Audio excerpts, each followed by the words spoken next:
오늘 수요일 밤 가운데 오직 성령 충만함이 우리 가운데 나타나기를 진심으로 간구합니다. 여러분, 사람이 세상을 살면서 아직 그 인생이 예수를 믿지 않는다면 여러분, 그 인생의 목적은 무엇이 되어야 되겠습니까? 예수를 믿어야 하는 것입니다. 그래서 그 주위의 사람들은, 그 주위에 믿는 사람들은 그를 위하여 기도하고 또한 그의 생활을 위하여 간구하고 그에게 그 구원의 기적이 일어나기를 우리가 진실로 하나님께 구하며 살아갑니다. 그래서 그 인생이 예수님만 믿기만 하면 그 인생은 복으로 이 세상을 천국으로 살아갈 수 있는 특권을 얻은 것이고, 나아가서는 장차 영생을 축복으로 얻은 것입니다.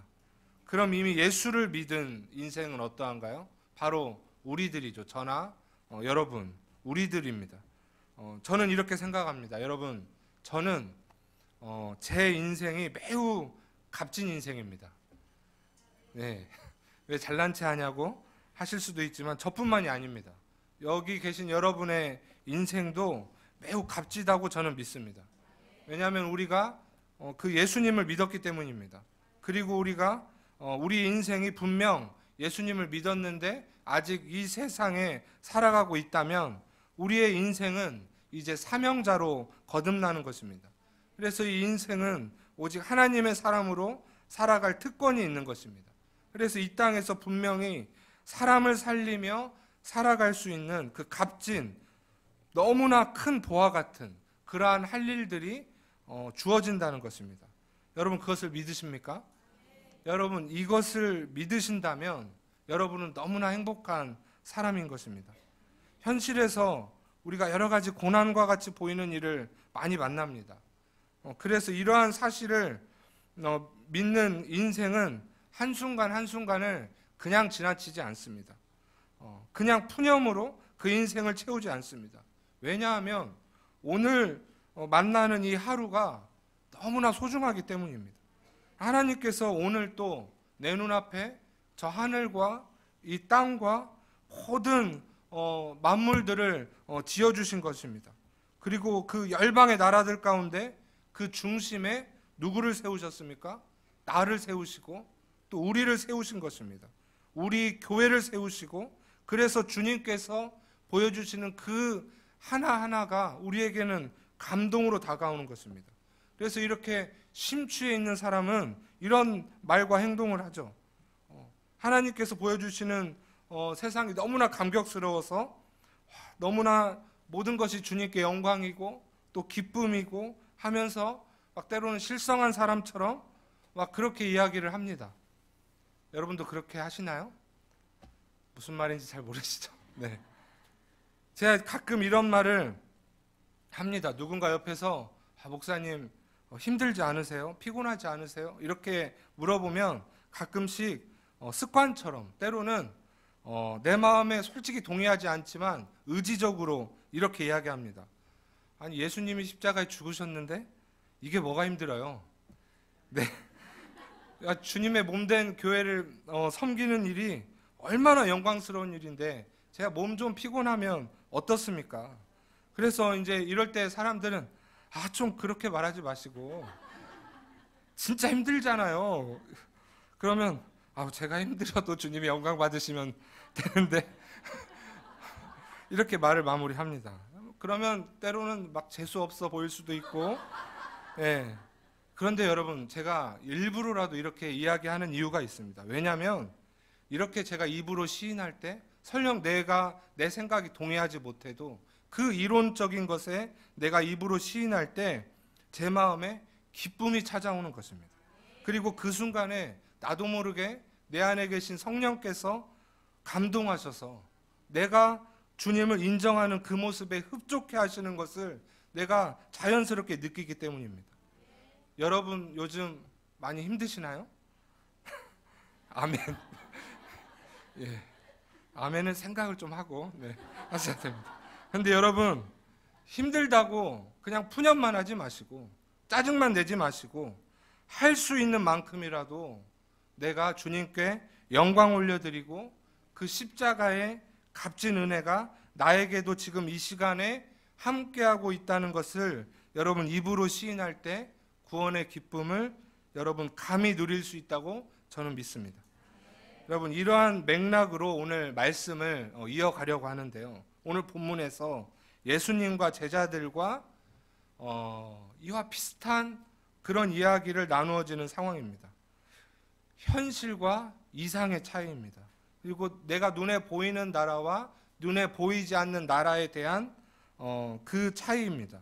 그런데 그 차이를 좁힐 만한 방도가 없는데 예수님께서는 그것을 조금씩 자신의 말과 비유로 전하시면서 하나님 나라를 말하고 있습니다. 그래서 오늘 본문을 통해 크게 두 가지로 성경에서 말하고자 하는 것을 잠깐 나누어 보려고 하는데, 첫 번째로 오늘 화면에 나온 것 같이 여러분 현실을 살아가는 나의 믿음을 오늘 말씀을 통해서 한번 발견해 보시고 찾아보시고 바라보시기 바랍니다. 여러분 예수님께서는 본문 유해부터 이렇게 보시면 어디로 가신다고 하는 것입니다. 어디로 가신다고. 그런데 그 가시는 목적지가 참 불분명합니다. 그러니까 제자들은 그 말에 계속 정확한 답을 구하죠. 그래서 나름대로 자기의 생각들을 이야기하는 것입니다. 본문 위에 베드로와의 대화에서 베드로가 이렇게 물어봅니다. 주여 어디로 가시나이까? 어디로 가십니까? 그러니까 예수님이 뭐라고 하십니까? 네가 지금은 따라올 수 없으나 후에는 따라오리라. 아니 예수님의 대답을 보니까 예수님께서 콕 집어서 말씀하시면 좋겠어요. 애매하게 말씀하시는 거예요. 베드로야 내가 서울에 좀 간다. 뭐 아니면 내 부산에 좀 간다. 뭐 이렇게, 아니면 내가 미국에 간다. 뭐 이렇게 말씀을 하시면 되는데 막 두리뭉실하게 네가 지금은 따라올 수 없으나 후에는 따라오리라. 이 말에 어떻게 사람이 대답을 하겠습니까? 근데 어쨌든 이 상황이라도 이제 이 상황에서 참신한 그 순종의 모습은 어떠할까요? 우리가 기대하는 그 성경적인 제자의 모습은 진짜 믿는다면 어떻게 해야 되나요? 예, 주님, 알겠습니다. 그 때를 기다리겠습니다. 그 때를 소망하겠습니다. 이렇게 이야기하는 것이죠. 여러분, 그런데 현실에서 그렇게 하시나요? 아니죠. 베드로는 이렇게 대답합니다. 주님, 어찌하여 내가 따라갈 수 없다는 말인가요? 내 목숨까지도 버릴 자신이 있습니다. 아니, 목숨을 내가 걸어서 버리면서도 주님 따라가겠습니다. 그러니까 예수님은 한 칼에 그 말에 대한 답변을 하십니다. 네가 닭이 울기도 전에 3번 나를 부인하리라. 넌 그 마음으로, 그 열정으로 나를 따라올 수 없다는 것입니다. 그럼 도마는 어떻게 하나요? 도마? 예수님께서 우리 마음을, 이제 제자들의 마음을 진정시키시면서 이렇게 이야기하십니다. 우리 거처를 예비하러 가신다. 그러니까 너희들이 영원히 살아가야 할 그 거처를 예비하러 가신다고 그렇게 말씀하시죠. 그리고 내가 어디로 가는지 그 길을 너희는 안다. 아니, 이게 무슨 말인가요? 후에는 네가 따라오리라고 하면서 나를 따라오지 못한다고 하시는데 그 길을 우리가 아신다는 것입니다. 알죠. 알고 있습니다. 복음의 핵심입니다. 우리도 그 예수 그리스도 다시 오실 것을 소망하면서 예수님께서 하늘에서 지금 그 구원의 약속을 실행하시기 위해서 말씀을 하시는 것을 우리는 분명 알고 있습니다. 그러나 이 당시의 현실은 그게 아니죠. 도마는 이렇게 이야기합니다.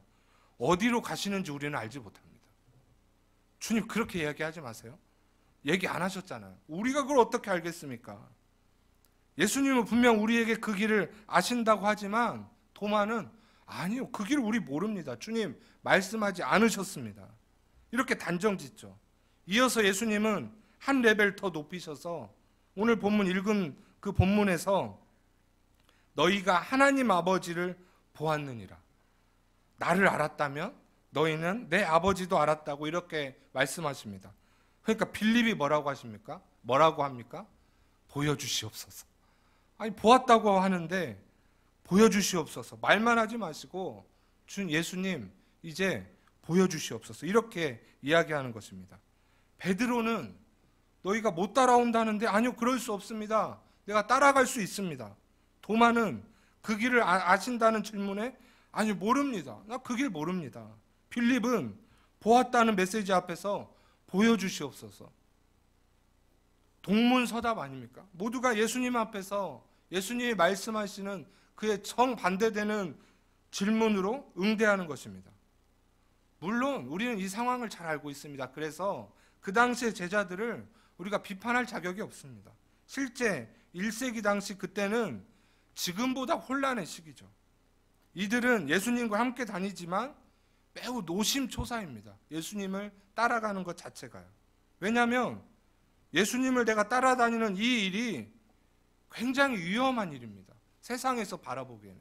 그래서 예수님께서 빨리 이 일들을, 세상의 일들을 마무리 짓고 어떤 모습이든지 그 왕좌에, 그 왕위에 오르셔서 등극하셔서 우리를 그 좌우든 양옆이든 어디든 세우셔서 이제 우리는 그것을 소망하면서 예수님을 열심히 돕고 나아가는 것입니다.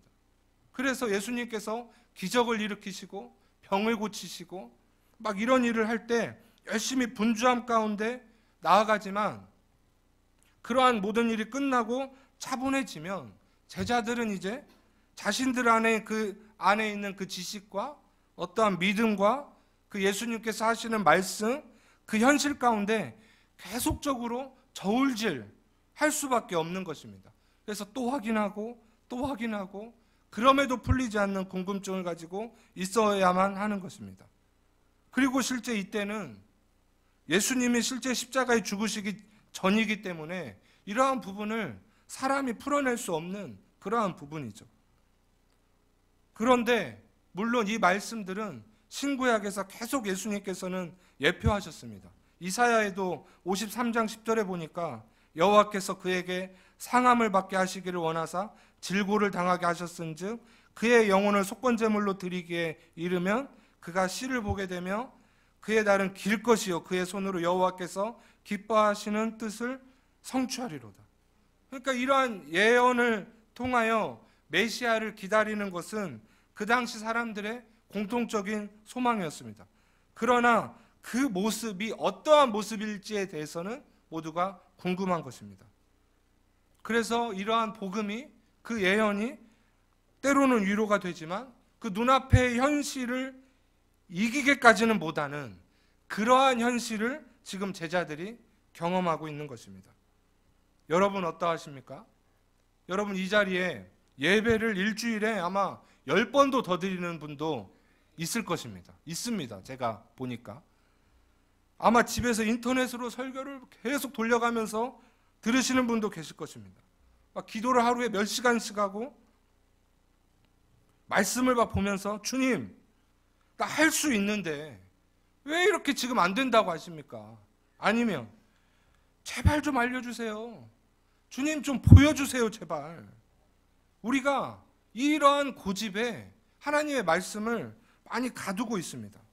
아니, 모든 걸 다 주셨는데, 다 주셨어요. 주셨는데 한두 가지의 결핍으로 말미암아 우리는 괴롭고 신음하고 원망하고 분쟁하고 그 세상에서 우리가 살아가고 있다고 하여 그와 동행하고, 그래서 우리가 예수님을 믿는데, 예수님을 너무나 잘 믿는데 이 세상을 이길 힘이 없다는 것이 너무나 참담한 현실입니다.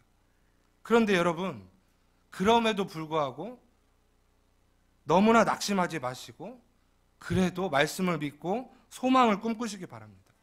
여러분, 쉽게 무너질 만한 인생은, 아니면 쉽게 무너질 만한 공동체는 이 세상에 없다고 저는 믿습니다. 우리가 말씀 안에서 그 주님의 메시지를 바라보길 간구하고 소망하고 그 현실 가운데서 나의 현실만 다스리는 주님이 아니라 이 세상 열방을 매우 계획적으로 다스리시는 그 주님을 바라본다면, 그 중심에 나를 세우셨구나, 그 가운데 나를 기도하게 하시는구나, 이때 지나갈 것이고 이 기쁨 또한 영원하지 못할 것이니 나는 언제나 주님 앞에 주님의 말씀 가운데 그저 어린아이와 같은 마음 순종으로 나아가면 되겠구나. 여러분, 이러한 마음들이 우리 가운데 계속 회복되기를 진심으로 축원합니다. 그럼 오늘 설교의 두 번째 핵심은요, 여러분, 현실은 우리가 고민하지 말고 인정하고 우리가 할 일은 여러분 예수님을 잘 믿으시기 바랍니다.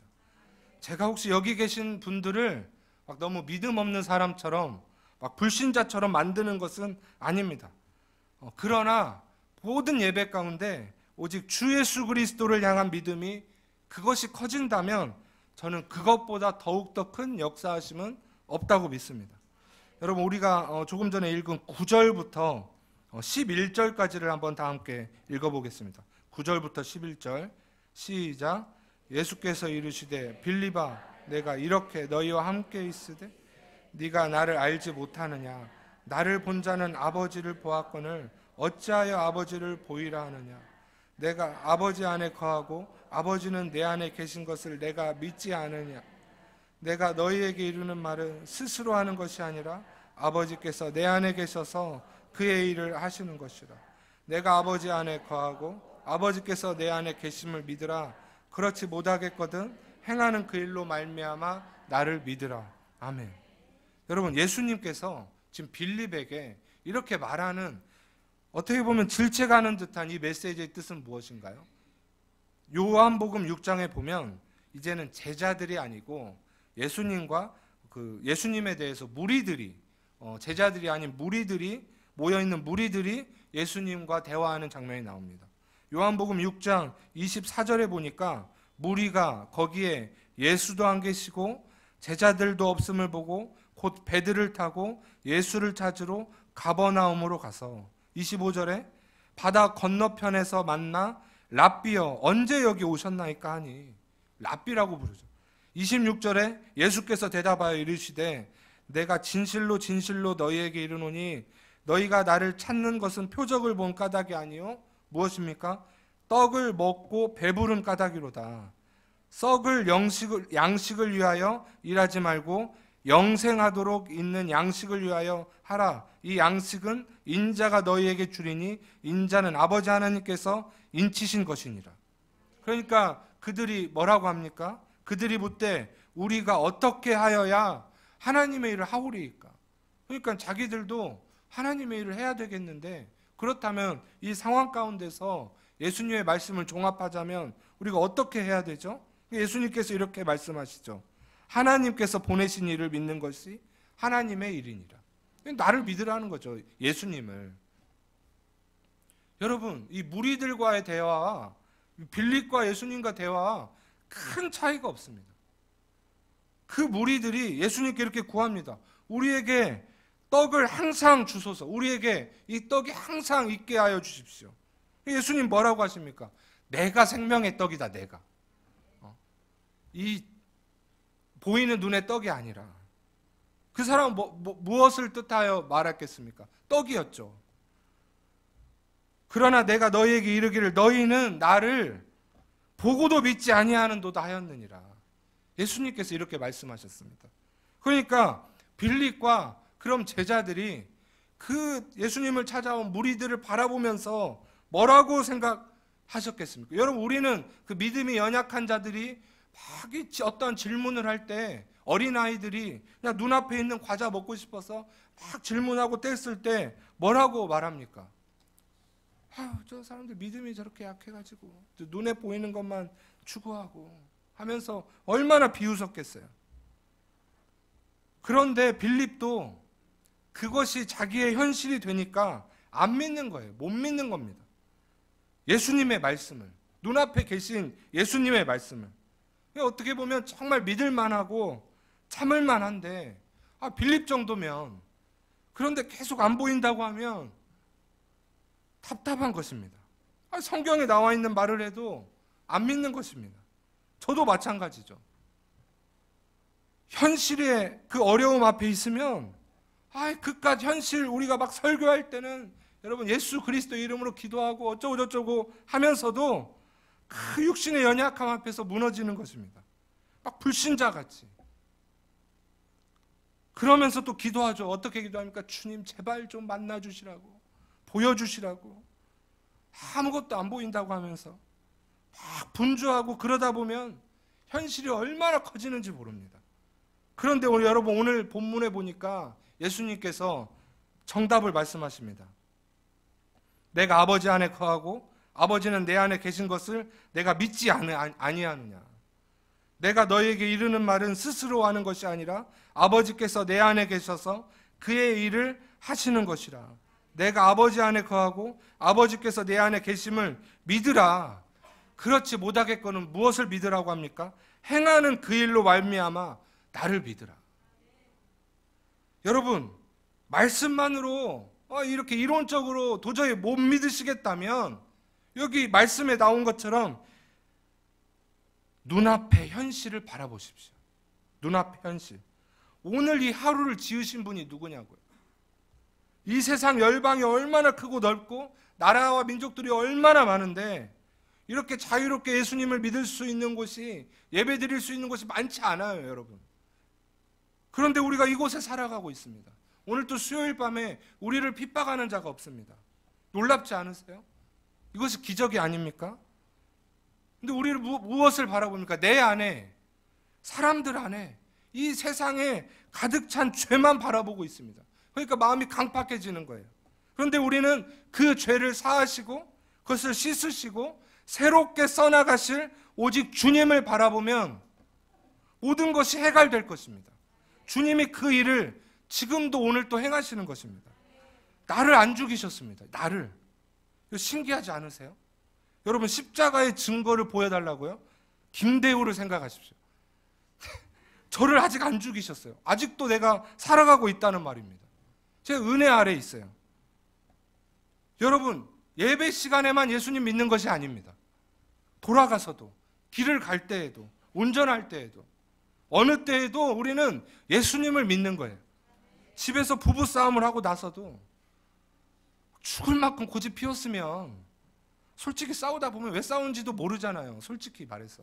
그러면 어느 정도 됐다 싶으면 아이고 피곤하니까 오늘은 내가 이제 예수님 믿으니까 그만하시죠. 제가 사과하겠습니다. 미안합니다. 네. 여러분, 이렇게도 이야기하시는 여러분들이 되실 줄로 믿습니다. 아멘이 별로? 하나님께서 하늘과 땅을 지으셨는데 이 현실은, 눈앞의 현실은 나 몰라라 하실 분이 아니잖아요. 하나님께서 선하신 뜻이 있다는 것입니다. 혹시나 이렇게 말씀드리면 지금 상황이 너무나 급박해서 힘든 상황에 계셔서 너무나 속이 상하실 수도 있습니다.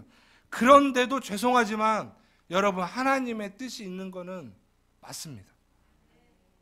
예수님도 그 지식층들에게 얼마나 무시를 당하시고 자신의 형제들에게까지도 얼마나 무시를 당하시면서 그럼에도 끝까지 감당하셨습니다. 거기에 비하면 우리는 아무것도 아닙니다. 우리 믿음의 선배들이요, 여러분 이 교회를 어떻게 지켜낸지 아십니까? 얼마나 눈물을 머금고 밤을 새면서 기도하며 교회를 지켜냈습니다. 여러분, 저희 어머니는요, 교회에서 억울한 일 당하고 무시당하고 핍박당하고 그런 일을 제가 몇 번이나 목격했습니다. 제 눈앞에서. 그런데 그때마다 저에게 이렇게 말씀하셨습니다. 대우야, 그래도 저 사람들 미워하면 안 된다. 예수님이 우리를 위하여 십자가에 죽으셨잖아. 그 말씀을 끊이지 않으셨어요. 지금도 제가 목사가 되었는데도 전화만 하면은 첫 번째, 밥은 먹었냐? 두 번째, 너 기도 좀 해라, 기도 좀. 너 말씀 좀 봐야 된다.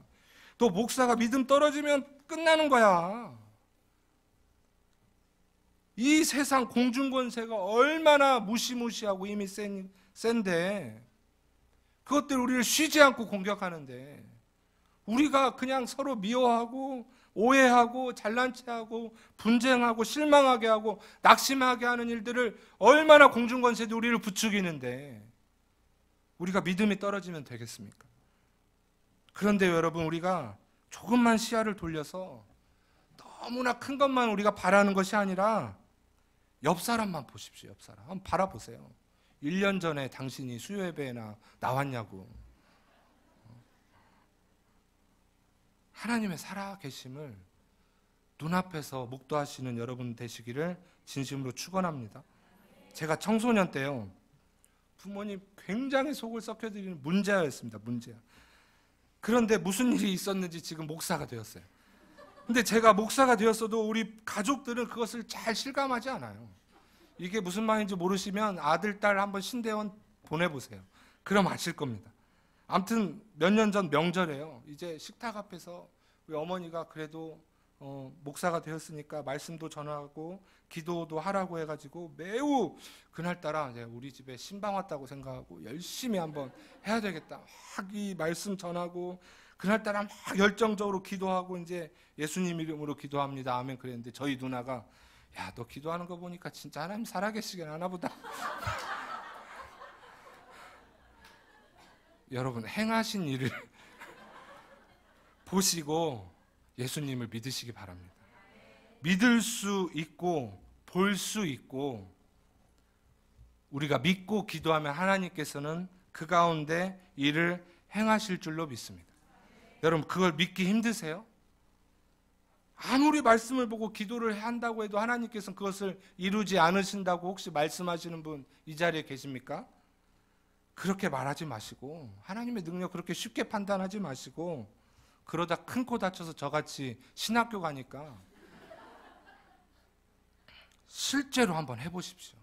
실제로 말씀 가운데, 실제로 기도 가운데 하는 것 같이 한번 애쓰면서 수고하면서 한번 나아가 보시기 바랍니다. 그분이 우리를 위하여 십자가에 죽으시고 그 죽음이 얼마나 고귀하고 위대한 것이며 세상 모든 것을 살리셨다고 선포할 만큼 대단한 것인지 여러분 알게 되실 것입니다. 우리가 물건 깎을 때, 물건 살 때 얼마 깎으려고만 흥정하지 마시고 이제 반대로 예수님 믿으니까 조금 더 내가 얹어드릴 테니까 우리 예수님 같이 믿자고 우리가 이제 세상과 다르게 나가야 된다는 것입니다. 말로만 교회 오라고 세상과 똑같은 이치로 내가 살아가면서 그럼 그것은 능력이 아닙니다. 그것은 믿음이 아니에요. 우리는 세상을 품어야 됩니다. 오늘 말씀 마지막 15절에 보니까 계명을 지키라고 합니다. 한번 읽어볼까요? 시작.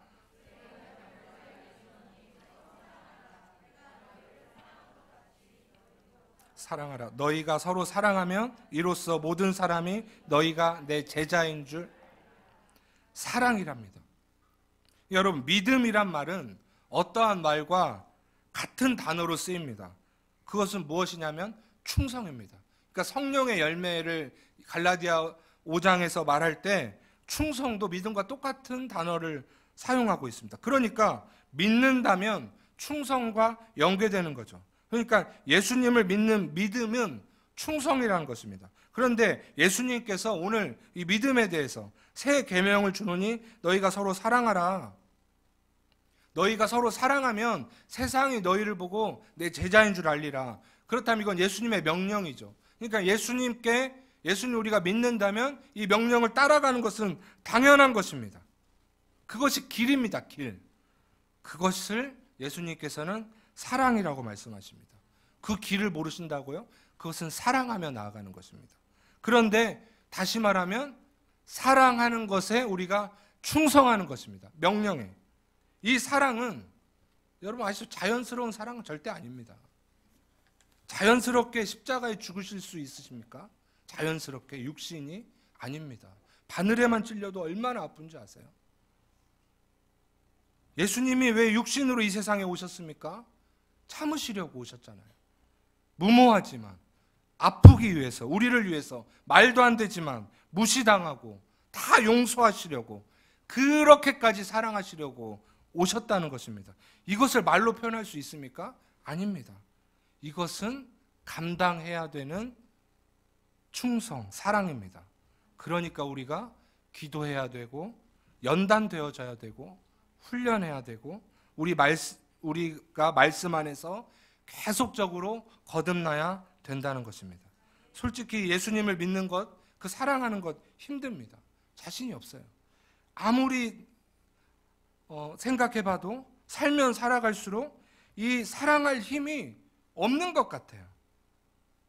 그렇다면 여러분, 제가 한 가지 제안을 드리는데 우리 주님 앞에서는 적어도 어린아이처럼 나아가길 진심으로 소망합니다.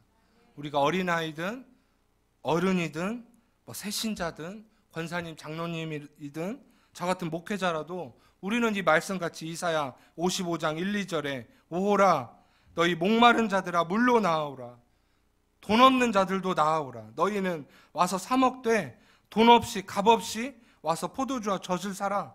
너희가 어찌하여 양식이 아닌 것을 위하여 은을 달아주며 배부르게 하지 못할 것을 위하여 수고하느냐.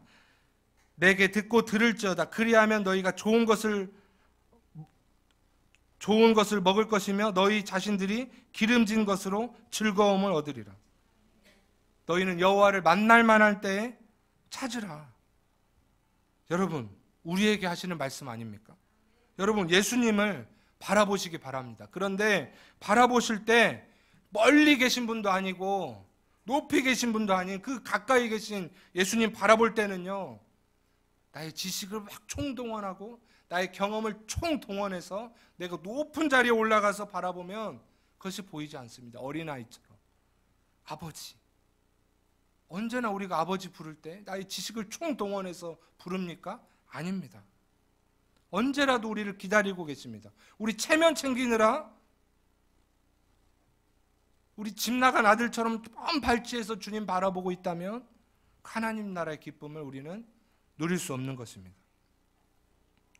말씀을 마무리하겠습니다. 엊그제 아침에 교회 오려고 이제 집에서 씻고 있는데요, 갑자기 거실에서 우당탕 하는 소리가 들리는 것입니다. 그럼 직감하는 것은 아이들이 뭔가를 쓰러뜨렸는데, 그러면 여러분, 아빠는 무슨 생각하는지 아세요? 저놈들이 또 무슨 잘못을 했나 이렇게 생각할까요? 아닙니다. 다쳤을까? 빨리 나가가지고 보니까 우리 4살짜리 딸이 이제 거실에다가 빨래 건조대에다가 빨래를 잔뜩 밤에 이렇게 널어놨는데 그 사이를 막 통과하고 막 장난을 치면서 그거를 우당탕 넘어뜨린 거예요. 그러면서 이제 그 애는 저에게 막 불쌍한 표정 막 짓고 있습니다. 아빠 잘못했어요 막 하면서. 그런데 제가 어떻게 하는 줄 아세요? 은유야 이리 와 하면서 내가 안아주면서 괜찮아, 그럴 수 있어, 그럴 수 있어, 아빠한테 뽀뽀 한번 해봐. 아빠가 해줄게, 걱정하지 마. 그러면 아이는 또 그 말을 믿고 뽀뽀해주고 또 3번 해주고 그러면서 모든 것을 다 무마하는 거예요. 저에게는요, 그 빨래 쓰러뜨린 거 이거 아무것도 아닙니다. 그냥 세우면 되는 거예요. 그 아이가 보이는 거예요. 그 아이는 아빠를 바라보는 거죠. 그런데 이제 그 상황이 지나가고 이제 말씀을 묵상하는데 갑자기 제 안에 주님께서 오버랩을 시켜주시는 것입니다. 말씀을 하시는 거예요. 제가 어느 날 현실 앞에서 어찌할 바를 모르고 이제 마음에 방황하면서 고민하는데 제가 이렇게 기도하는 거예요. 주님, 도대체 어떻게 해야 됩니까?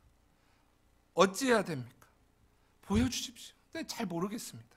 이런 고민을 하는 장면이 떠오르는데 주님이 제 모습같이 이렇게 말씀하시는 겁니다. 대우야, 왜 그래? 무슨 일이야? 무엇이 너를 그렇게 힘들게 하는 거야? 그냥 나를 봐. 나를. 그거 아무것도 아니잖아. 나를 봐. 네가 위험에 처했을 때 내가 너 구한지 모르겠어? 나한테 다 이야기해. 솔직하게. 내가 다 들어줄게. 사람은 너를 이해 못해도 나는 너를 이해하잖아. 여러분, 이 음성이 저에게만 해당되는 것인가요? 아닐 것입니다. 우리 모두의 것입니다. 여러분, 우리가 예수님 회복해야 됩니다. 예수님 잊어버리면 우리 성경 다 지식이고 우리의 경험 그냥 추억일 뿐입니다. 그것이 능력이 아닙니다. 계속적으로 예수님께 반문만 할 것입니다. 그런데 예수님은 동일하십니다. 그 자리에서 내가 길이요 진리요 생명이니 나를 믿는 자는 영생을 얻으리라. 주님께서는 말씀하고 계십니다. 여러분, 그 주님 바라보면서 마음껏 꿈꾸며 살아가시기를 진심으로 축원합니다. 예수님이 세상에 계실 때 이루신 것보다 더 큰 일을 하게 하신다고 주님께서는 말씀하셨습니다. 그렇다면 우리가 할 일이 너무나 많습니다. 여러분, 그것이 기대가 되지 않습니까? 주님께서 나를 통하여, 내 입술을 통하여, 그저 나의 모습 좀 남루해 보일지라도 그것들을 통하여 내가 하는 일에 주님이 영광 받으시고 그것을 빛으로 나타내실, 여러분, 그것을 소망하는, 그것을 또한 믿음으로 바라보는 저와 여러분 되시기를 진심으로 축원합니다. 이것